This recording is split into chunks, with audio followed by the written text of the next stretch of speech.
Página 34. El héroe de las mil caras. Psicoanálisis del mito. Por Joseph Campbell, 1949. Primera parte. La aventura del héroe. Capítulo 1. La partida. 1.1. La llamada de la aventura. Hace mucho tiempo, cuando los deseos podían todavía conducir a algo, vivía un rey con sus hijas que eran todas hermosas. Pero la más joven era tan hermosa que el mismo sol, que había visto tantas cosas, se maravillaba cada vez que brillaba sobre su rostro. Cerca del castillo de este rey había un gran bosque oscuro y en este bosque, debajo de un viejo limonero, había una fuente y cuando el día estaba muy caluroso, la hija del rey iba al bosque y se sentaba a la orilla de la fresca fuente. Para entretenerse llevaba una pelota de oro, la lanzaba a lo alto y la recogía, pues este era su juguete favorito. Sucedió un día que la pelota de oro de la princesa no cayó en la manita extendida en el aire, sino que pasó a través de ella, rebotó en el suelo y fue rodando directamente al agua. La princesa la siguió con los ojos, pero la pelota desapareció, y la fuente era profunda, tan profunda que el fondo no podía verse. Entonces empezó a llorar y su llanto fue cada vez más fuerte, pues nada podía consolarla. Mientras estaba lamentándose de esta manera, oyó que alguien le hablaba. «¿Qué te pasa, princesa? Lloras tanto que hasta las piedras se compadecerían». Ella miró a su alrededor para ver de dónde venía la voz y encontró una rana, que asomaba fuera del agua su cabeza gorda y fea. «Eres tú, vieja ama del agua», dijo. «Lloro por mi pelota de oro, que cayó en la fuente». «Tranquilízate, no llores», contestó la rana. «Yo puedo ayudarte. ¿Pero qué me darás si te devuelvo tu juguete?» «Lo que quieras, querida rana», le contestó. «Mis ropas, mis perlas y mis joyas y hasta la corona de oro que llevo». La rana dijo, «No quiero ni tus ropas, ni tus perlas, ni tus joyas, ni tu corona de oro, pero si cuidas de mí y me dejas ser tu compañera de juegos y tu amiga, si me dejas sentar a tu lado en tu mesita, comer de tu platito de oro, beber en tu tacita y dormir en tu camita, me sumergiré y te traeré tu pelota de oro». «Muy bien», dijo ella. «Te prometo todo lo que quieras si me das la pelota», pero pensó, «¿Cuánto habla esa rana tonta? Vive en el agua con los de su especie y nunca podría ser la compañera de un ser humano». Tan pronto como la rana hubo obtenido la promesa, hundió su cabeza y se sumergió y poco después regresó nadando. Tenía la pelota en la boca y la puso sobre la hierba. La princesa se ensoberbeció cuando vio su hermoso juguete. Lo levantó y se fue corriendo. «Espera, espera», gritó la rana, «llévame contigo, no puedo correr como tú». Pero de nada le sirvió aunque croaba tan fuertemente como podía. Ella no le prestó la menor atención, sino que apresuró el paso y pronto se hubo olvidado completamente de la pobre rana, que seguramente tuvo que saltar de nuevo al agua. Este es un ejemplo de una de las formas en que puede empezar una aventura. Una ligereza, aparentemente accidental, revela un mundo insospechado y el individuo queda expuesto a una relación con poderes que no se entienden correctamente. Como Freud ha demostrado, los errores no son meramente accidentales. Son el resultado de deseos y conflictos reprimidos. Son ondulaciones en la superficie de la vida producidas por fuentes insospechadas. Y estas pueden ser muy profundas, tan profundas como el alma misma. El error puede significar un destino que se abre. Así sucede en este cuento de hadas, donde la desaparición de la pelota es el primer signo de que algo le va a suceder a la princesa, la rana es el segundo, y la promesa no cumplida es el tercero. Como una manifestación preliminar de las fuerzas que empiezan a estar en juego, la rana que aparece como por milagro puede ser denominada el mensajero. La crisis de su aparición es la llamada de la aventura. La llamada del mensajero puede ser para la vida, como en el presente ejemplo, o como en un momento posterior de la biografía, para la muerte. La llamada podría significar una alta empresa histórica, o podría marcar el alba de una iluminación religiosa. Como la han entendido los místicos, marca lo que puede llamarse el despertar del yo. En el caso de la princesa del cuento de hadas no significa otra cosa que el advenimiento de la adolescencia.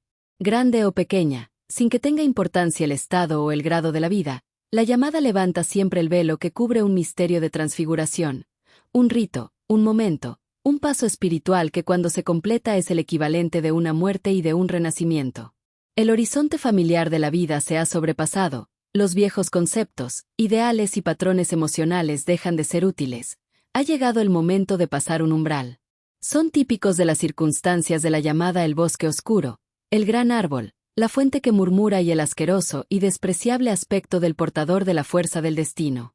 Reconocemos en esta escena los símbolos del ombligo del mundo. La rana, el pequeño dragón, es el equivalente infantil de la serpiente del mundo inferior cuya cabeza sostiene la tierra y que representa las fuerzas demiúrgicas del abismo que procrean la vida. La rana regresa con la pelota de oro del sol, cuando acababan de apresarla sus aguas oscuras y profundas. En este momento se asemeja al gran dragón chino del oriente, llevando al sol naciente en sus mandíbulas, o a la rana en cuya cabeza cabalga el hermoso joven inmortal ancián, llevando en una canasta los melocotones de la inmortalidad. Freud ha sugerido que todos los momentos de angustia reproducen los dolorosos sentimientos de la primera separación de la madre, la respiración ahogada, la congestión sanguínea, etc., de la crisis del nacimiento. Recíprocamente, todos los momentos de separación y de renacimiento producen angustia. Ya sea cuando la hija del rey tiene que ser arrancada de la felicidad de la unidad dual establecida con el rey papá, o Eva la hija de Dios, que ha madurado lo suficiente para abandonar el idilio del paraíso, o de nuevo, el futuro Bude supremamente concentrado para romper con los horizontes del mundo ya creado. Todo esto no es más que las imágenes arquetípicas activadas que simbolizan peligro, reafirmación, prueba, iniciación y la extraña santidad de los misterios del nacimiento. La rana repulsiva y rechazada, o el dragón del cuento de hadas, trae la esfera de oro en la boca, porque la rana, la serpiente, el rechazado, es la representación de esa profundidad inconsciente, tan profunda que el fondo no se ve, donde se acumulan todos los factores, leyes y elementos de la existencia que han sido rechazados, no admitidos, no reconocidos, ignorados, no desarrollados. Esas son las perlas de los fabulosos palacios submarinos de los genios del agua, de los tritones y otros guardianes marinos, las joyas que dan luz a las ciudades demoníacas de los mundos ocultos, las semillas de fuego en el océano de inmortalidad que sostiene la tierra y la rodea como una serpiente, las estrellas en el regazo de la noche inmortal. Esas son las pepitas del montón de oro del dragón, las vigiladas manzanas de las Hespérides, los filamentos del vellocino de oro.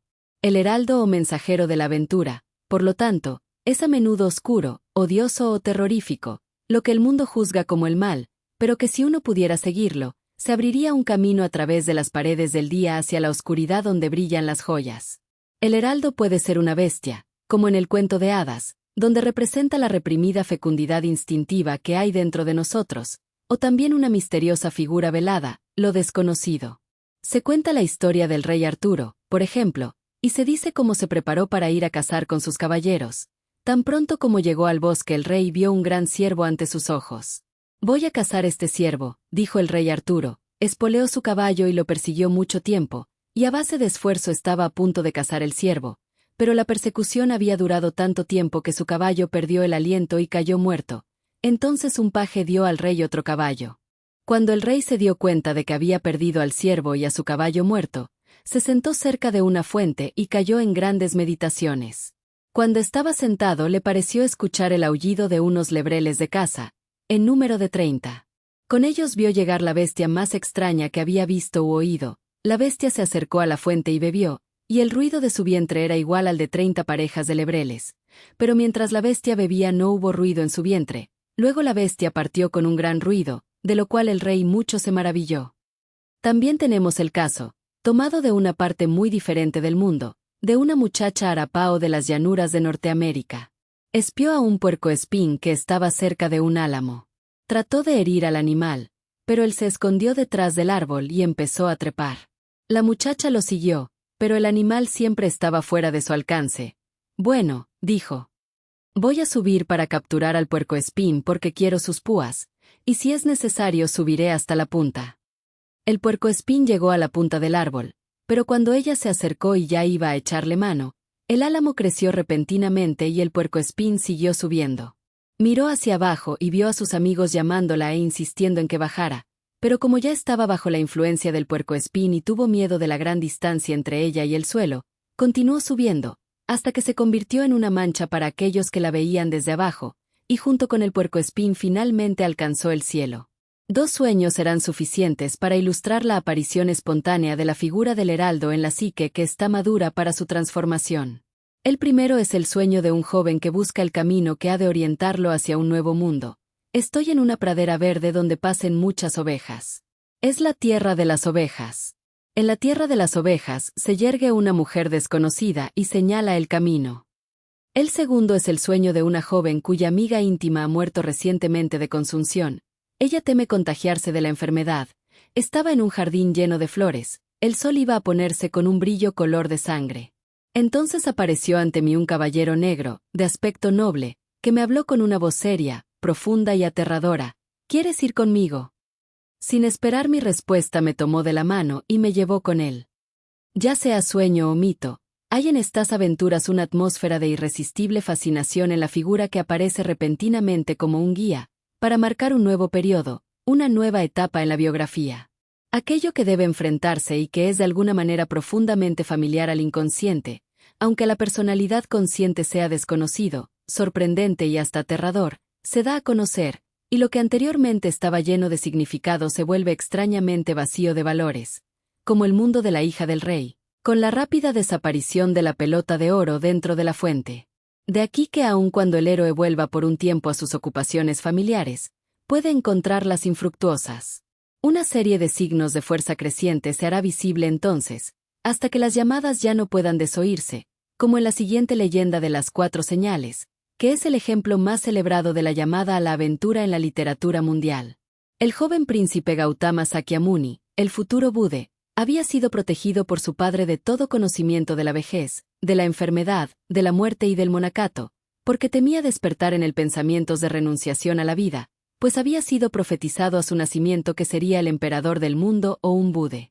El rey, prejuiciado en favor de la vocación real, dio a su hijo 3 palacios y 40.000 bailarinas para conservar su mente apegada al mundo.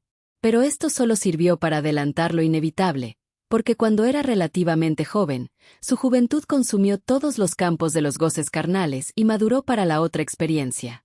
Cuando el príncipe estuvo preparado, los heraldos aparecieron automáticamente. Cierto día el futuro Buda deseó ir al parque y le dijo a su cochero que alistara la carroza. El hombre trajo una carroza elegante y suntuosa y después de adornarla ricamente, colocó en los arneses 4 hermosos caballos de la sangre de Sinjaba, tan blancos como los pétalos de los lotos blancos, y anunció al futuro Buda que todo estaba preparado. El futuro Buda subió a la carroza que era como un palacio para los dioses y se dirigió al parque. El momento de la iluminación del príncipe Siddhartha se acerca, pensaron los dioses, debemos hacerle una señal, y convirtieron a uno de ellos en un anciano decrépito, con los dientes rotos, el cabello gris, el cuerpo torcido e inclinado, que se apoyaba en un bastón y temblaba, y se lo mostraron al futuro Buda, pero en forma que solo él y el cochero pudieran verlo.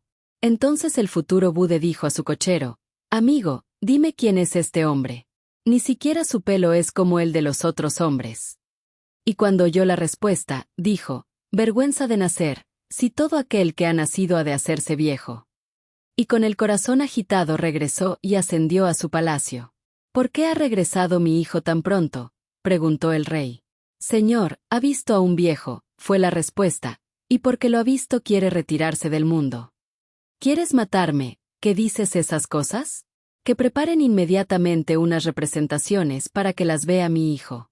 Si podemos lograr que disfrute del placer, dejará de pensar en retirarse del mundo». Entonces el rey mandó que su guardia se extendiera media legua en cada dirección. Otro día, que el futuro Buda deseó ir al parque, vio a un hombre enfermo que los dioses le habían enviado y habiendo hecho la misma pregunta, regresó con el corazón agitado y ascendió a su palacio. El rey hizo la misma pregunta y dio la misma orden que había dado antes y aumentó su guardia y la colocó a 3/4 de legua en redondo. Y otro día que el futuro Buda volvió al parque, vio un hombre muerto que los dioses le habían enviado y habiendo hecho la misma pregunta, regresó con el corazón agitado y ascendió a su palacio. Y el rey hizo la misma pregunta y dio las mismas órdenes que había dado antes y extendió la guardia de nuevo y la colocó una legua en redondo. Y otro día en que el futuro Buda volvió a ir al parque, vio un monje, cuidadosa y decentemente ataviado, que los dioses le habían enviado y le preguntó a su cochero, «Dime, ¿quién es ese hombre?» «Señor, ese es uno de los que se han retirado del mundo», y el cochero empezó a cantar las alabanzas del retiro del mundo. La idea del retiro del mundo fue del agrado del futuro Buda.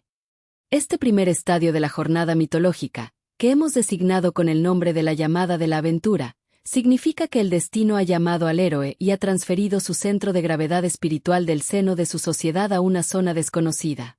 Esta fatal región de tesoro y peligro puede ser representada en varias formas, como una tierra distante, un bosque, un reino subterráneo, o bajo las aguas, en el cielo, una isla secreta, la áspera cresta de una montaña, o un profundo estado de sueño.